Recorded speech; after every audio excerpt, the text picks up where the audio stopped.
തലസ്ഥാന നഗരിയിൽ smart city പദ്ധതിയിൽ നിർമ്മാണം പുരോഗമിക്കുന്ന നഗരത്തിലെ റോഡുകൾ സന്ദർശിച്ച പൊതുമരാമത്ത് വകുപ്പ് മന്ത്രി മുഹമ്മദ് റിയാസ്. പഴവങ്ങാടി പത്മവിലാസം റോഡിലാണ് മന്ത്രി സന്ദർശനം നടത്തിയത്. വരുന്ന 20-ന് മുമ്പ് നഗരത്തിലെ പ്രധാനപ്പെട്ട 25 റോഡുകൾ തുറന്നു നൽകുമെന്ന് മന്ത്രി അറിയിച്ചു.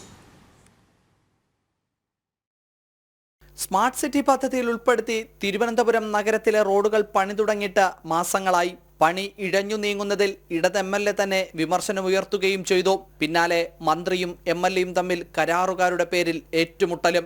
ഇപ്പോൾ മന്ത്രി തന്നെ നേരിട്ട് റോഡുകളുടെ നിർമ്മാണ പ്രവർത്തനം വിലയിരുത്തുകയാണ്.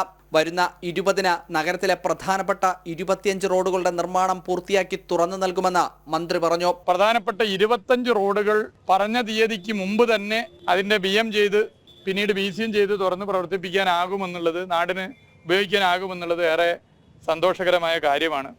ഇതിന്റെ പ്രവൃത്തി നിങ്ങൾ എവിടെയാണുള്ളത്? അവിടെയാണ് കാര്യമായിട്ട് വർക്ക് നടക്കുന്നത്.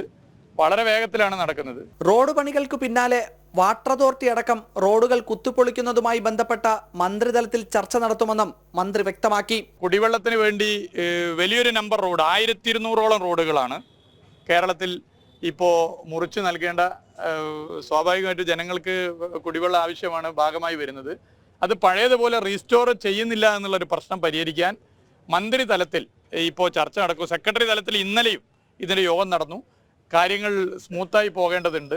നഗരത്തിലെ പ്രധാനപ്പെട്ട റോഡുകളിലെ നിർമ്മാണ പ്രവർത്തനം വലിയ ദുരിതമാണ് യാത്രക്കാർ അനുഭവിക്കേണ്ടി വരുന്നത്. ജനം, തിരുവനന്തപുരം.